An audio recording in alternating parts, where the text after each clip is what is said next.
Ауыл қазақ халқының алтын бесігі, күре тамыры, ұлттық руханияттың қайнар көзі. Әр адам үшін өзінің кіндік қаны тамған жері, атамекені ыстық. Мен бала жастан даланың желіне желпініп, сағым жерінде серпіліп өскен ауыл баласымын. Бүгін мен өзім туып өскен кіші отаным Қараоба жайлы сыр шертпекпін. Бұл мекенде Қабдыкәрім Ыдырысовтың кіндік қаны тамған Естайдың мәңгілік отанына айналған жер.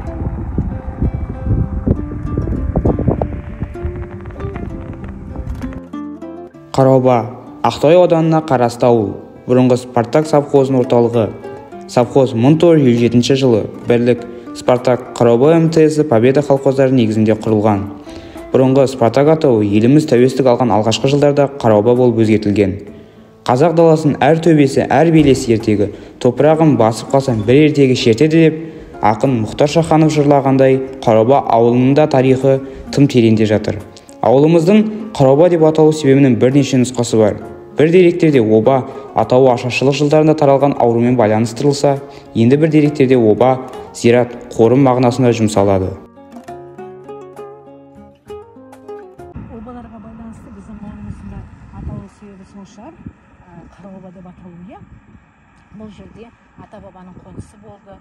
18 ғасырда жоңғарлармен болған шайқаста ата-бабаларымыз қоныста тұрған. Бүгінгі таңда жаңағы археологтарымыз, не болмаса жаңа бастап жатқан студенттеріміз тарих факультетінде оқитын келіп зерттеген күнде осы жерден ата-бабамыздың қонысы шыға ма деген бізде сондай бір жорамал бар. Себебі осыдан 8 километр жерде жаңа айтып кеттік қой, Өтес ауылында Қимақ әйелінің жаңағы моласы табылды, оба болды, соның астынан кәдімгідей Қимақ әйелінің, ауқатты әйелдің бас киімі, боққа әйелінің бас киімі деп айтамыз.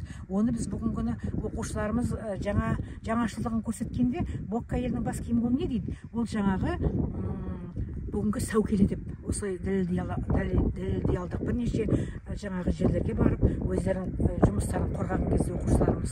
Сондықтан да осы маңайда да Қимақтардың қоныстары болды деп айтамыз. Одан кейін 18 ғасырдағы жаңағы архивтегі құжаттарды қозғаған кезде осы жерде 18 ғасырларда қанжығалдар, күшіктер, осындай рулар өмір сүрді дейді. Олардың қоныстары болған. Қараобаның ғасырға жуық ғұмырын көз алдынан өткізген қария батыр ана Мәктай Айтымқызы. Ауыл шежіресінің көзі тірі куәсі. Түрлі зобаланды да, көркею жолында басынан кешкен ауылдың тарихын, құтты мекенге маңдайын тері сіңген арда азаматтарды бұл кісіден артық білетін адам жоқ. Балалар, мен 1928 жылы Ақтоғай ауданы Әбжан ауылында дүниеге келгем. Әкем мұғалім болды. Өзім 35 жылы Қожамдар ауылында әкем сонда мұғалім болды. Бірінші классқа бардым. Содан как раз соғыс жылы кездетті. Біз бала болдық. 11-12 жаста. Содан ер-жел есейіп тұрмыс құрдық. Мұғалімдікте болдым Әбжан ауылында. 4-ші классқа дейін сабақ бердім 6-7 жылдай.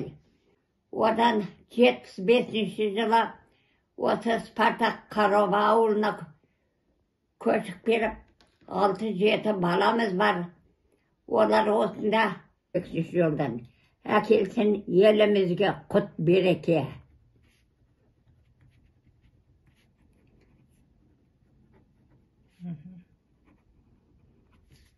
Табиғат көктен төгіп жерден иіп. Бұл 95 жасар Кейуананың өз жүрегінен шыққан туындысы. 2 кітабы жарық көрген әженің қаламгерлік қабілеті зейнетке шыққан соң көрініс бере бастаған. Басы беттерінде өлеңдері үзбей шығып тұрады. Қойнауы құтты мекеннің бүгінгі тынысымен бірге танысал. Арқаның ажарлы аймағының бірі Ақтоғайдан оңтүстік-шығысқа қарай 49 шақырым жерде орналасқан Қараоба ауылдық округі құрамына 5 елді мекен енген. Аудан бойынша халқы ең көп тірек ауыл, бірлігі бекем, шаруашылығы күйлі елді мекенде 440 шаңырақ түтін түтетіп отыр.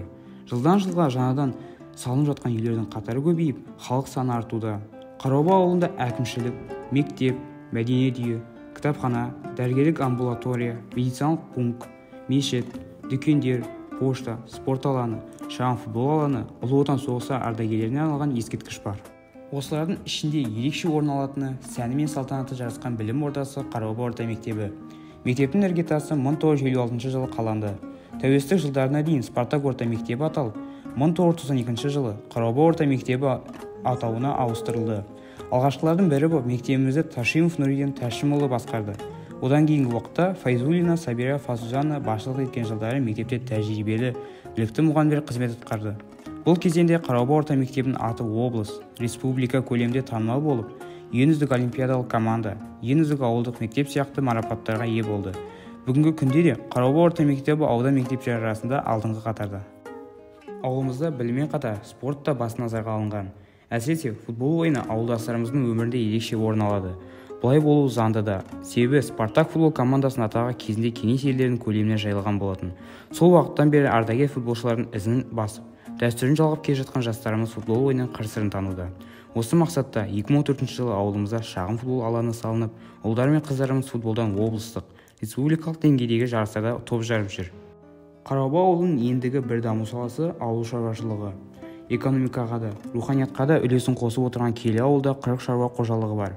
Ауылдық округте қожалықтар мал шаруашылығымен қатар ауыл шаруашылығы дақылдарын өсірумен айналысып, жыл сайын мол өнім алады. Ауылымызда сүт қабылдау пункті, мал соятын алаң, ветеринарлық пункт жұмыс істейді. Ауылымыздағы тұрмыс деңгейі күннен күнге жақсарып, инфрақұрылымы жылдан жылға дамып келеді деп нық сеніммен айта аламын. Себебі өзімде, ата-анам да, ата-әжелерім де осы ауылдың тумасы. Осы ауылда болып жатқан барлық игі істің куәсі болып келеміз. Ауылдың таза ауасын жұтып, тынық суын ішіп, көркем табиғатынан қуат алып келеміз. Төрт түлегін түлетіп, егістігін жайқалтып, шаруасын өрге сүйреп отырған ауыл менің кіші отаным. Мен сол отанның бір бөлшегімін, оның бүгінгіні мен болашағым. Елбасымыз Нұрсұлтан Әбішұлы, туған жер деген кіші отан. Туған жерден басталған сүйіспеншілік сол кіші отаннан ұлы отанға, туған еліне, байтақ Қазақстанға деген сүйіспеншілікке ұласады. Патриотизмнің ең жақсы үлгісі орта мектепте туған жердің тарихын оқудан көрініс тапса игі деп атап көрсеткен еді. Ендеше, осы бейнематериал арқылы мен жас ұрпақты өз елдің тарихын, тарихи тұлғаларын, олардың өнегелі істерін танып біліп, ұлттық дәстүрлер мен әдет-ғұрыптарымызды мен мәдениетімізді құрметтеуге шақырамын.